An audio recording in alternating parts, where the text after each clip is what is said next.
Madame la Présidente, Madame la Première ministre, mes chers collègues, ce débat sur l'immigration qui vient ouvrir une séquence législative, puisque le gouvernement a annoncé un texte à la rentrée, est pour nous un débat fondamental. Parce qu'il porte sur l'un des phénomènes majeurs de la seconde moitié du XXe siècle, appelé à s'aggraver encore dans les décennies d'instabilité à venir. Pour les personnalités politiques qui savent s'extraire des polémiques subalternes, qui sont capables de voir loin et haut, qui portent en elles l'intérêt national, la question de l'immigration est centrale. Le phénomène de l'émigration, personne ne peut en mésestimer l'aspect humain, les tragédies et les souffrances que l'arrachement à une terre ancestrale, à sa culture, aux siens induit. Nous sommes bien placés avec l'échec de l'assimilation et même de l'intégration pour connaître les contraintes et les exigences qu'un réenracinement dans un nouveau pays peuvent engendrer.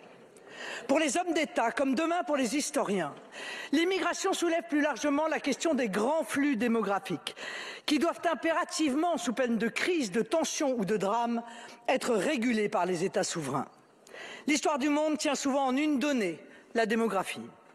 La prospérité des pays comme les équilibres du monde, l'harmonie des sociétés comme la pérennité des ressources planétaires en dépendent.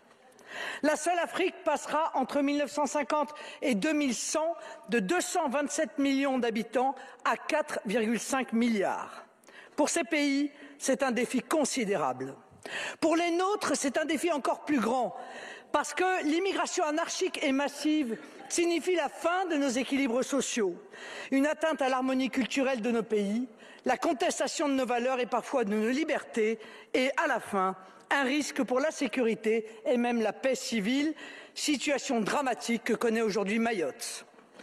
Tous les voyants sont au rouge. Des quartiers entiers, des villes, voire des départements comme la Seine-Saint-Denis sont en passe de devenir des zones étrangères. Un ancien ministre de l'Intérieur, fondateur du mouvement présidentiel, vous a averti à 2 reprises, mais vous n'écoutez même plus les paroles de bon sens et de courage qui émanent désormais de vos propres rangs. Avec une vision quasi coloniale, vous continuez à vouloir que les problèmes de l'Afrique se règlent en Occident, en brandissant une vaine culpabilisation de nos sociétés. Vous nous expliquez que nos pays seraient tenus d'accueillir les populations du monde victimes d'insécurité économique, climatique ou politique. Pourquoi des populations de culture moyen-orientale devraient-elles être accueillies à Saint-Lys ou à Kayak et pas dans les monarchies pétrolières cousines dont les richesses par habitant atteignent des niveaux indécents? Pourquoi ne pas admettre qu'un réfugié aurait vocation à rentrer chez lui une fois la crise dans son pays passée? Pourquoi ne pas reconnaître le scandaleux dévoiement du droit d'asile que nous subissons depuis 30 ans? Cela fait 5 ans que vous êtes au pouvoir. 5 ans que l'action publique en matière de contrôle de l'immigration s'affaisse, comme en témoigne l'effondrement de l'exécution des OQTF, le piteux cafouillage de la gestion des migrants de l'Ocean Viking ou le chaos migratoire à Paris. Il est vrai que déjà en 2015, le ministre Emmanuel Macron déclarait que les réfugiés constituaient une opportunité économique et appelait à ne pas gouverner au sondage. Et tant pis pour le peuple français qui paye dans ses rues, ses écoles, ses hôpitaux et ses prisons le prix de votre incurie. La réalité, c'est qu'aucun pays n'a montré autant de générosité que la France depuis 40 ans. Elle s'y est même ruinée. Elle n'en a plus les moyens, alors que partout, les services publics sont exsangues. Nous n'avons plus rien à partager que des difficultés économiques et sociales, que des problèmes sécuritaires et des menaces d'embrasement.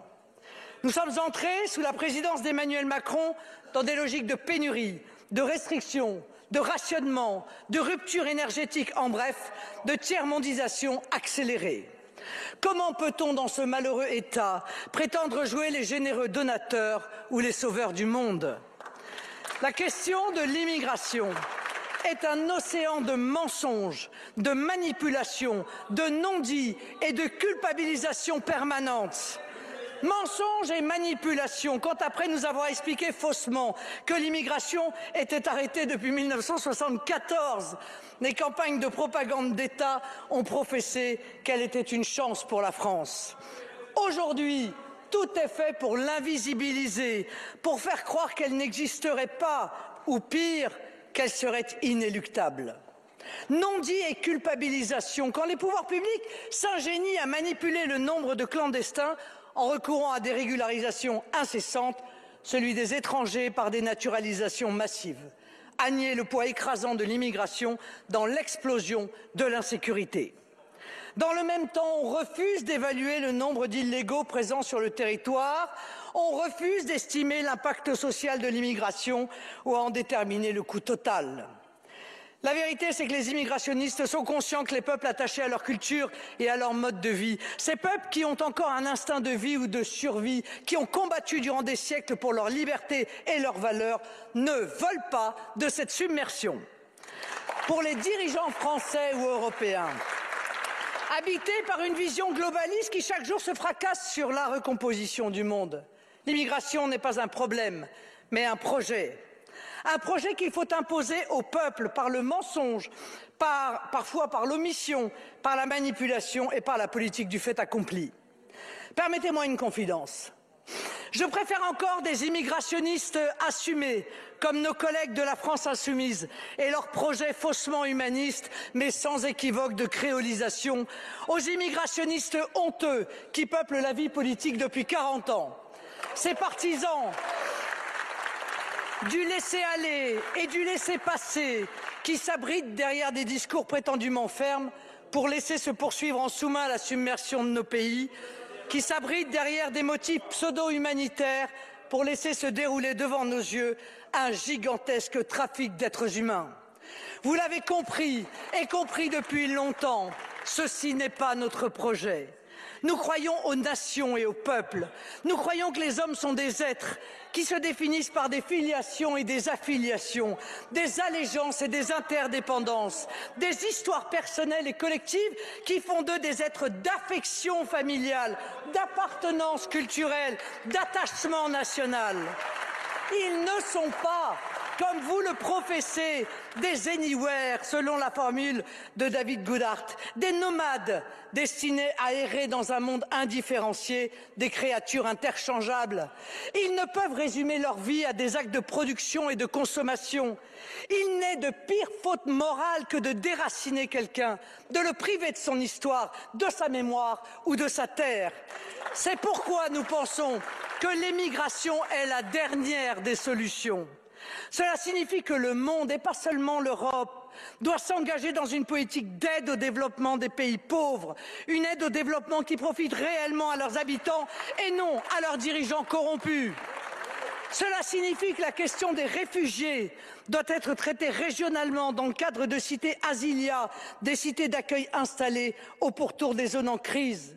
Nous devons cesser d'admettre ces détournements du droit d'asile qui en ruinent la pertinence juridique. Et parce que le message doit être celui de la fermeté, les régularisations doivent être prohibées. Le droit de vivre selon nos lois et nos coutumes, selon nos rites et nos modes de vie, que nous reconnaissons au peuple du monde, nous le revendiquons pour nous, tout comme nous revendiquons le droit à la continuité historique, le droit de vivre conformément à nos valeurs de civilisation, conformément à notre conception de la vie et de l'homme. C'est pourquoi nous réclamons une grande loi de régulation de l'immigration à l'image de ce qui se fait au Danemark. D'après les premiers éléments que nous avons, il apparaît que nous ne retrouverons rien de cela dans votre prochain futur projet de loi. C'est un énième texte placebo qui n'a pour objet que de tenter de faire croire aux citoyens distraits que vous agissez alors que la situation migratoire est plus que jamais hors de contrôle. Un texte qui, loin de réguler le flux migratoire, ouvre, avec le prétexte des métiers en tension, de nouvelles voies d'entrée frauduleuses ou des régularisations massives. Tout cela se faisant à la demande d'un patronat sans scrupules, toujours avec le même argument, les Français seraient un peuple de feignants et de réfractaires, alors que c'est votre immigrationnisme qui porte en lui-même le déclassement, les salaires bas et l'affaissement dramatique de la productivité des emplois. Nous refusons de voir ainsi le trafic des hommes légalisé. Nous refusons de voir notre pays submergé quand, dans le même temps, tant de jeunes Français se sentent obligés de quitter notre pays. Les Français sont très majoritaires à penser que l'immigration doit cesser. Ils sont également très majoritaires à penser que ce gouvernement est incapable de juguler ce fléau. J'ai proposé durant la dernière campagne présidentielle un projet de référendum sur cette question. Il est urgent, nécessaire et surtout démocratique que le peuple français puisse enfin se prononcer sur cette question fondamentale.